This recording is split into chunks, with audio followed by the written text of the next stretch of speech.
उच्चार केला तरी पुण्य पदार्थ आहे महाराज. नाही फक्त उच्चार करायचा, त्यांनी केलेलं कार्य नाही करायचं, फक्त उच्चार करायचा. काय केलंय त्यांना भगवान परमात्म्याने काय केलंय, असंख्य अशा खोडी केल्या. खोडी केल्या, खोडी बरोबर कार्य महत्वाचं बरंच केलंय. काय केलंय तर 12 गाव अग्नी एका क्षणात घेऊन टाकलाय. गोवर्धन पर्वत एका तरंगाईवर उचललाय. मग आपण नुसतं उच्चार करायचा त्याचा. त्यांनी जे कार्य केलं त्याचा उच्चार करायचा आहे. ते जसं केलं तसं करायच्या भानगडीत आपण नाही पडायचं. आपल्याला ढेकळं उचलला नाही, तसल्या भानगडीत आपण काय पडतोय. आपली ताकद आहे का त्यांनी केलं तसं आपण करायची. आपल्याला देव आरती ओवाळताना उदबत्तीचा चटका लागला तरी आपल्याला सहन होत नाही महाराज. 12 कोस अग्नी जळतात. तसला अग्नी एका क्षणात गिळायची ज्याची ताकद आहे त्यांचा फक्त चरित्राचा उच्चार करावा. म्हणून चरित्र ते उच्चारावे. भगवान परमात्मा व अवताराला आलं आणि रांगा लागली की बाकीचं असली कामं केली. ती काय केलं, राजता गोदने रामतो मणीस्तोर गाय राखायला सुरुवात केली मला. पण विषय असा आहे, पण गाय राखायला काय कारण झालं, मग जावं लागले गाय राखायला महाराज. पण अगोदर गोकुळामध्ये असं केलंय की कुणाचं दही कुणा. आता सगळ्याला माहित आहे, कारण श्रीकृष्णाचं सगळी तिला सगळ्याच्या तोंडपाठ झालेली. मी सांगावं असं काही नाही. काय सुटलेलं तुम्ही जोडायचं, तयार करायचं पुढं. माझ्याकडून काही सरलं की तुम्ही आपल्या मनाने जोडायचं, कारण सगळ्याला माहित आहे कृष्णाने काय केलं. चोऱ्या केलंय सगळ्याला माहित आहे, माठ फोडला सगळ्याला माहित आहे, लोणी खाल्लंय चोऱ्या केलं सगळ्यालाच माहित आहे. काय सारखं सांगावं बरं. ती सगळं माहित असलं तर सांगितलेलं सोबत तरी. भगवान श्रीकृष्ण गोकुळामध्ये अशा फड्या करायला लागले की सारखं नाही दूध एकाच्या घरी झालं की दुसऱ्याच्या घरी की तिसऱ्याच्या. सारखं तिचं लोणी तिचं ताक तिचं दही. ताक नाही बरं का, नुसतं लोणी आणि दही असल्या चोऱ्या केल्यात. आणि ज्या वेळेला असा वैताग दिला त्यावेळेला गवळणी गारण सांगायला लागल्यात महाराज. गवळणी गाराने सांगते स्वदेशी, हे स्वदे बाळ तुझा ताना उठवली तो तुम्ही धिंगाणा.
काय करायला लागलाय तर काय एक खोडी का म्हणून सांगावं.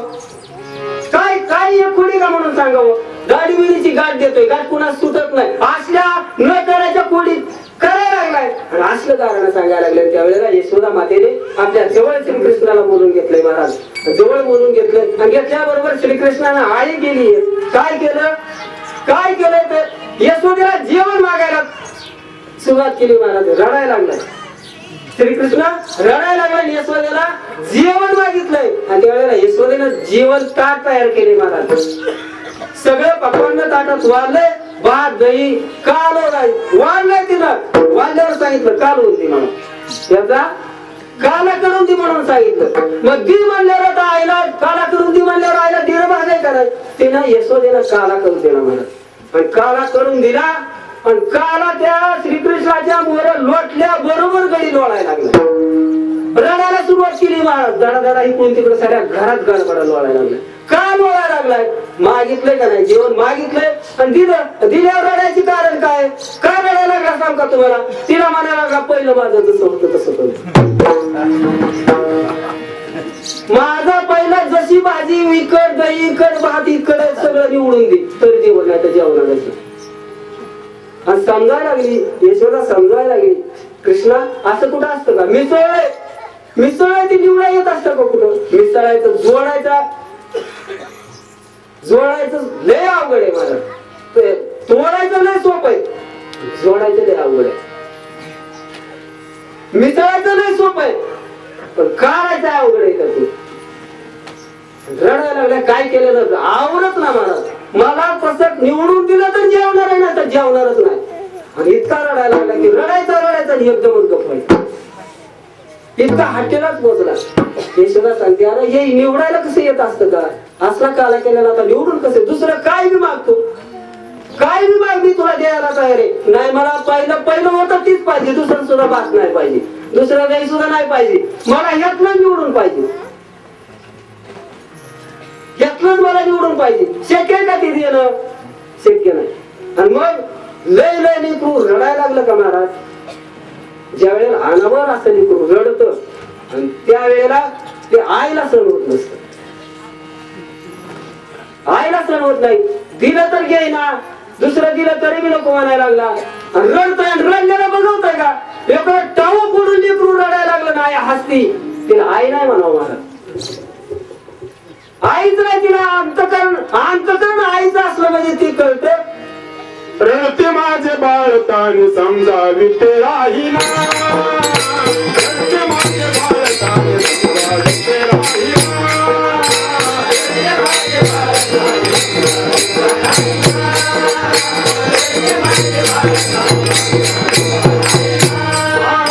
रडते माझे बाळ तान समजावी ते राहीना, रडते माझे बाळ तान समजावी ते राहीना.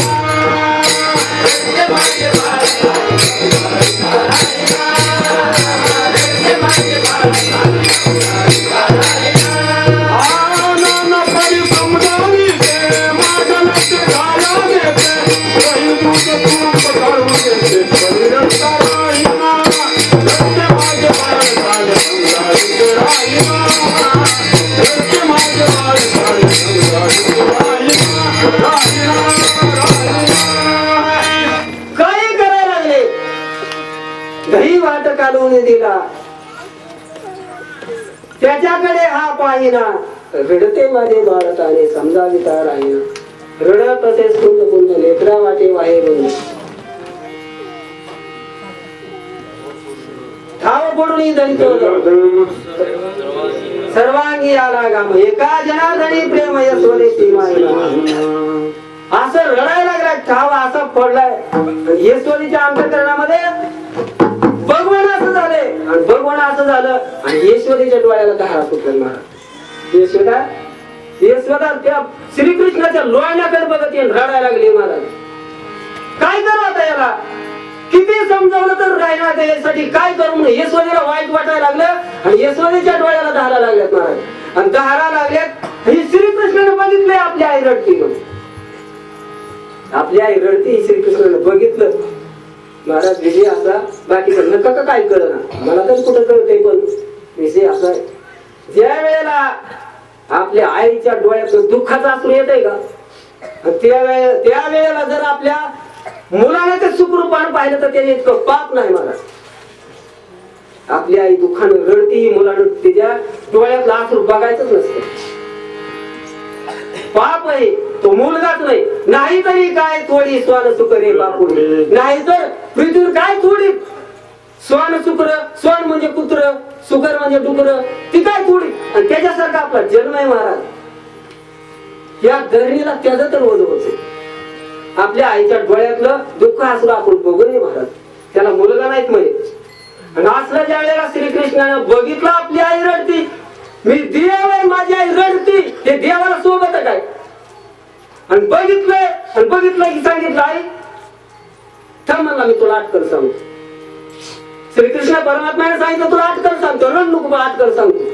मग काय सांगितलं श्रीकृष्णाने सांगितलं, त्याच्यावर पदर जा, तुझा पदर आहे का नाही त्या काल्यावर जा आणि काल्यावर जाऊन तुझं डोळं दाखवून घे बर. यशोदेनं काय केलं, पदर दाखलाय महाराज, इकडे भाज्या इकडे सगळं वेगळं वेगळं झालं. आणि मग ते असणारं बघितलं कुणी यशोदेनं पदर काढला आणि बघितलं, मग आश्चर्य वाटायला लागले महाराज. आणि आश्चर्य वाटायला लागलं आणि अशा आश्चर्यामध्ये त्यानं काय केलं तर चटकी असणारा आपला श्रीकृष्ण उचललाय आणि आपल्या मांडीवर घेतलं, तोंडावर हात फिरून हात घालून त्याचं कौतुक करायला लागले महाराज.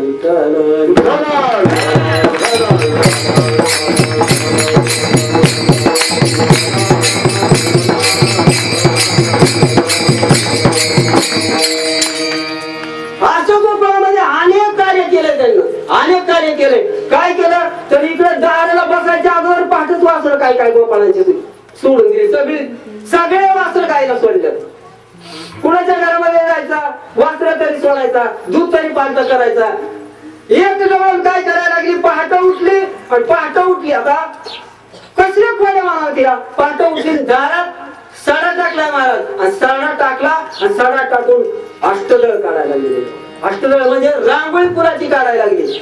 रांगोळी पुढे काढती आणि युवक पळतच गेला. आणि काय केलं त्याने, अष्टदळ काढीता अंगणी वरी मुते हा चंद्र मोर रांगोळी काढते आणि त्या रांगोळीवर मुतायला सुरुवात केली. एक जणीच्या घरात शिरलं, रुढी सगळं भक्षण केलं आणि पळत पळत ती समोर आली की तिच्या गालाला लावून पळून गेलं. सुनाची भांडणं, तू खाती लेकरावर काळ घेते, त्या कृष्णावर कशाला आळ घेते, लोणीचं चोख खाल्लंय. असे आणावर अशा खोड्या केल्या महाराज. रोज गारण आणि त्यावेळेला मग गारणा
कृष्ण आता काय तुझं गावात राहणं खरं, ह्याला काहीतरी गुंतवावं म्हणून यशोदेनं श्रीकृष्णाला सांगितलं काहीतरी आता तू उद्या करायला पाहिजे. तुझं इथं गावात मला कटाळा आला, तुझं असलं गाणं ऐकून ऐकून कटाळा आला, मग काय करू.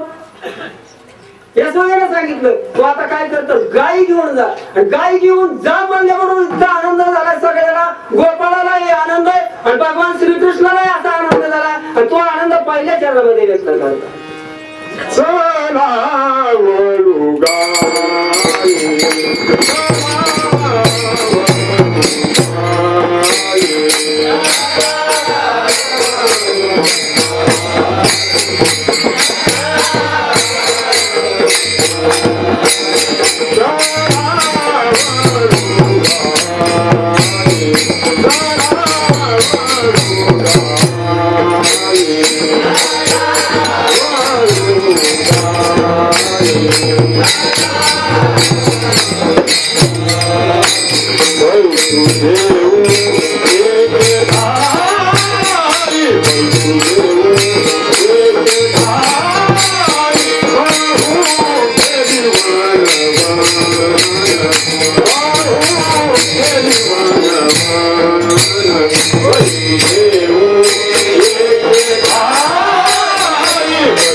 यशोदेच्या मुखात आले त्यावेळेला सगळ्या गोपाळांना गोळा केले, सगळ्या गोपाळांचा मेळा जमलाय.